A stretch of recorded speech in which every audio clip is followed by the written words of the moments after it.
All right. My name is Matt Myers, and I'm the city's traffic engineer.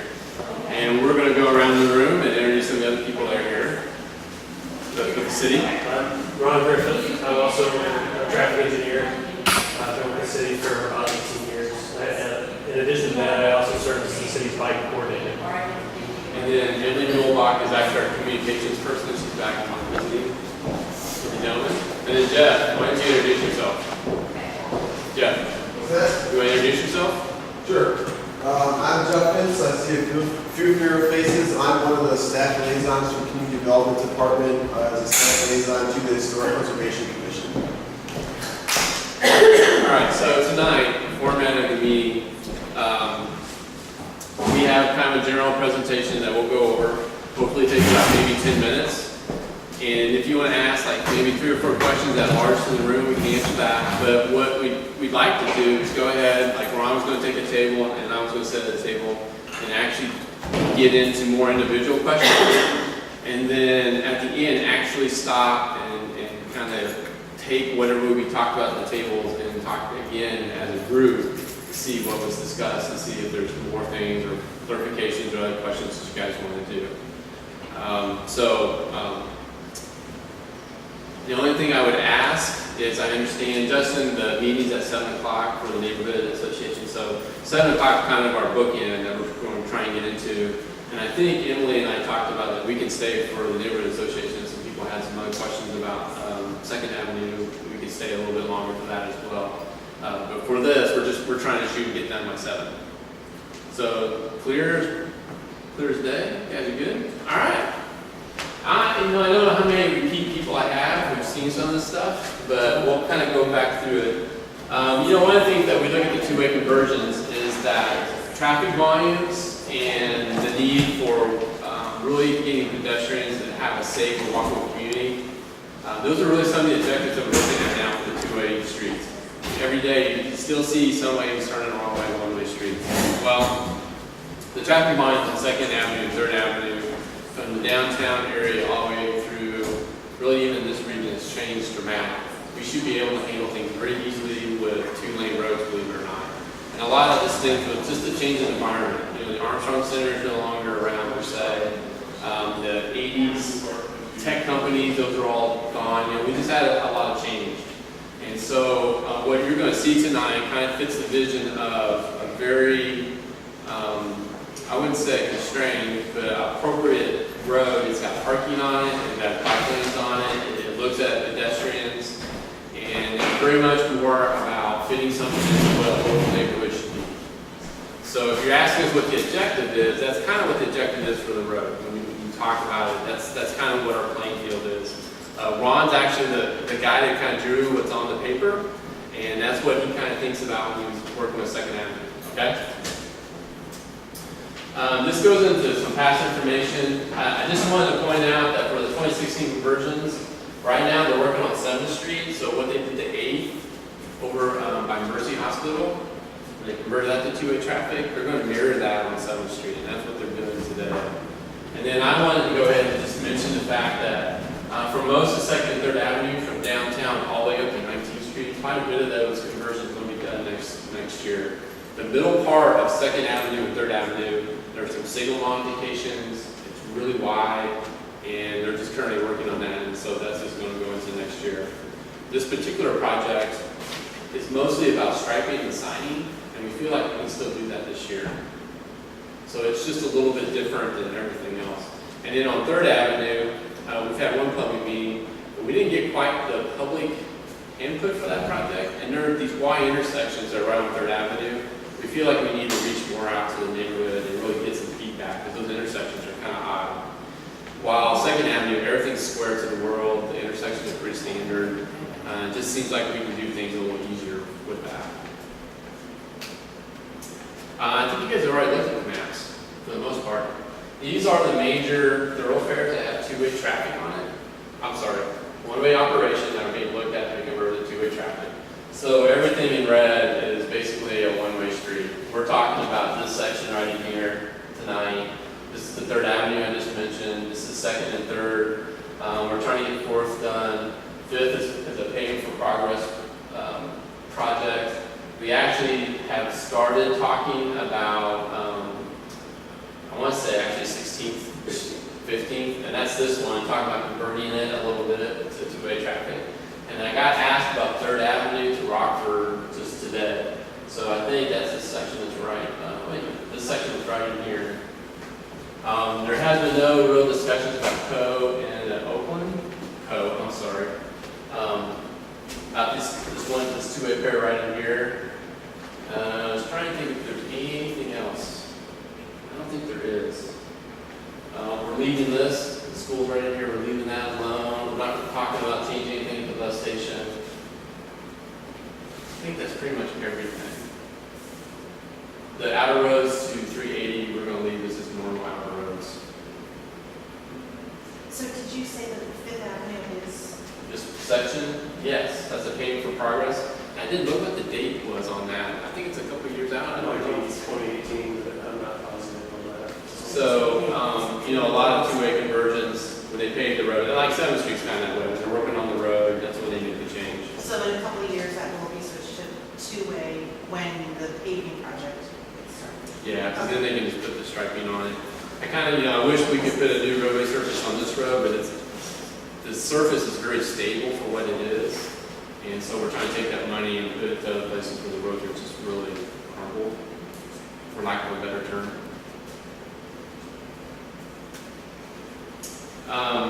I understand that there's a document about Wilmington Heights and the vision for it, and these are just things that were just pulled out. I'm not sure if everybody's familiar with that document, but it just talks about elimination of one-way streets. That's actually referenced in the document in itself. There is bicycle facilities commented about it, keeping traffic slow. We do have one speed study on 2nd Avenue, and about 40% of the people were driving below the posted speed limit. So 60% were driving above that. So one thing that we'd like to get to is really getting down to back where everybody's really sitting around 30 miles an hour or less. So that is one more thing.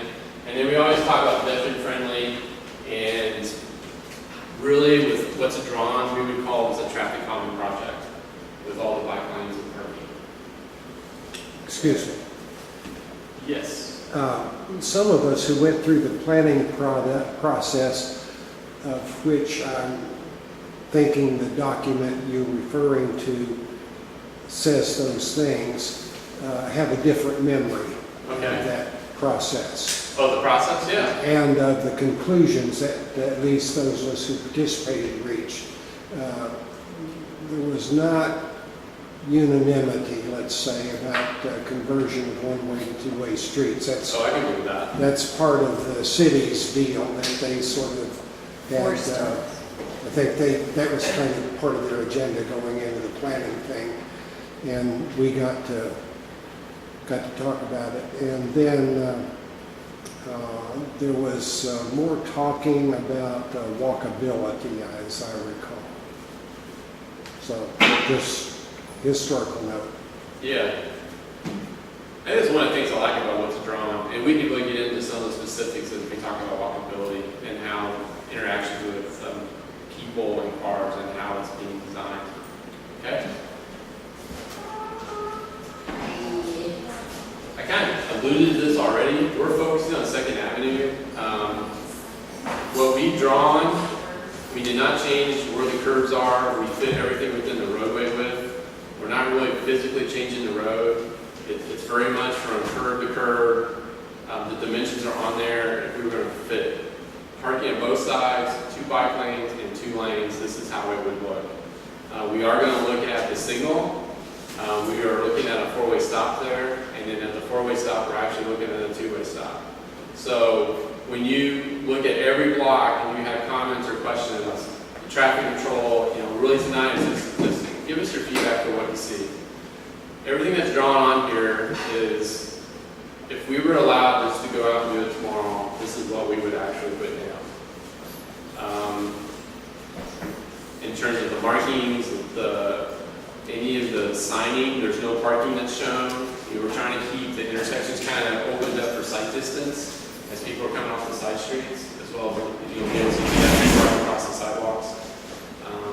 I was trying to think of what else really is. We're not really changing the speed limit, but I will tell you that once this is actually built, and just depending on the parking stuff, actually looks. We would probably come back and even look at the speeds on the road. I think there's a chance to look at it in terms if you want to be maybe slower. I think Ron's done a good job, and I think it really fits into what a 30-mile-an-hour road, a local neighborhood road should look like. But, you know, that's even something after the fact that we can come back and look at as well.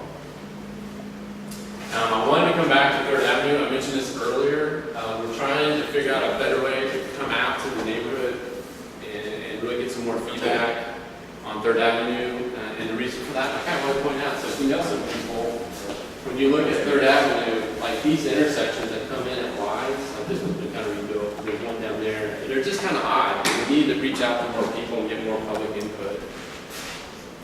We're just not real comfortable, you know, just really just drawing something up. It does, nothing really fits square with the road right there. Like the town kind of, we got built at one angle and then it's turned and went another angle, and so we just need to tell people how we're going to impact them a little more. I've gone through this more and more. It's 2 driving lanes, it's 2 bike lanes, it's 2 lanes of parking. There is no parking that's shown at every intersection.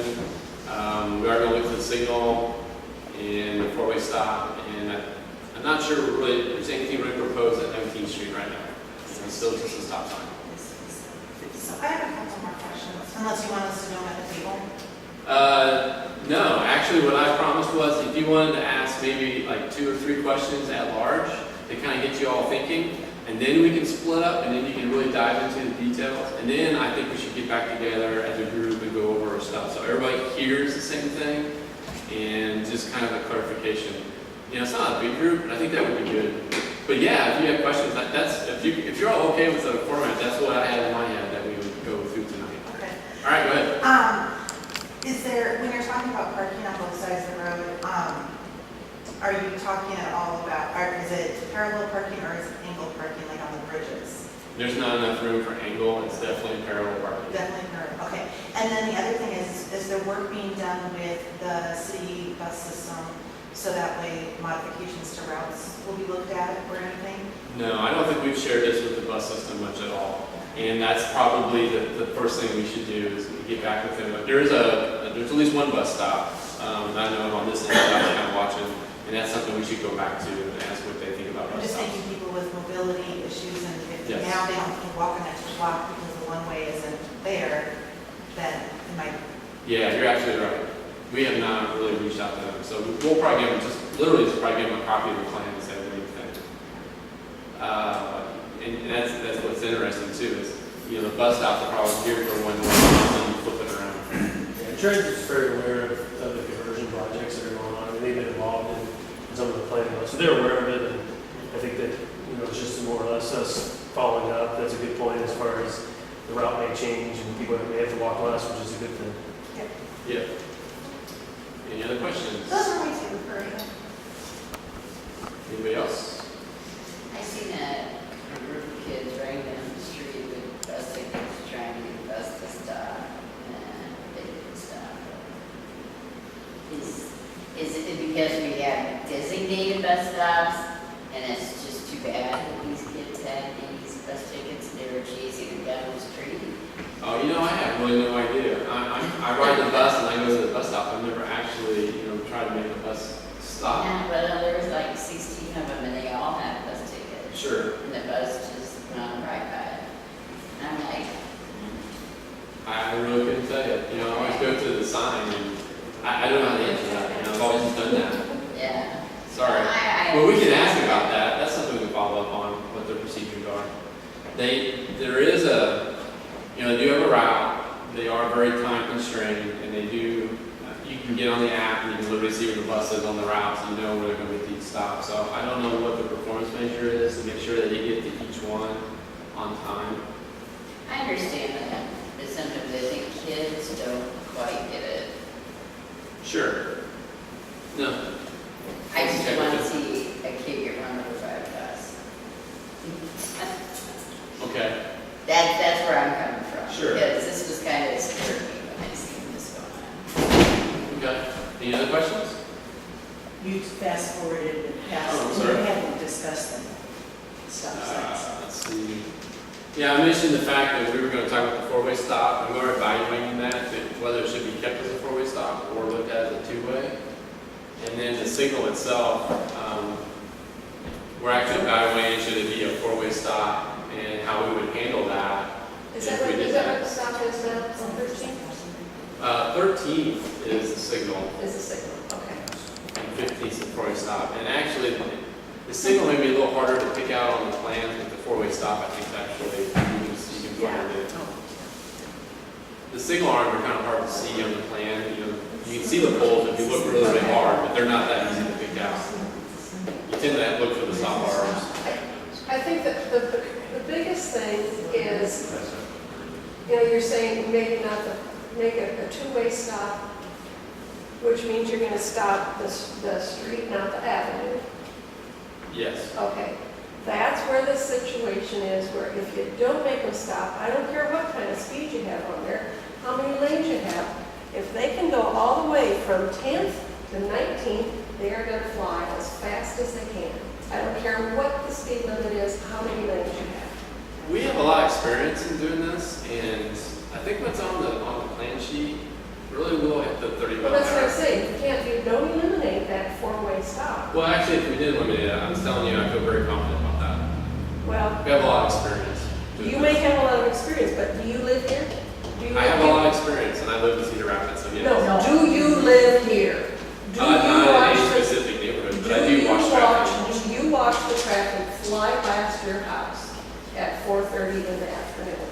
I have been on this road at that time watching traffic, yes, ma'am. Okay, well, I think if you don't have a four-way stop and make them stop somewhere between there and there, they just see how fast they can go.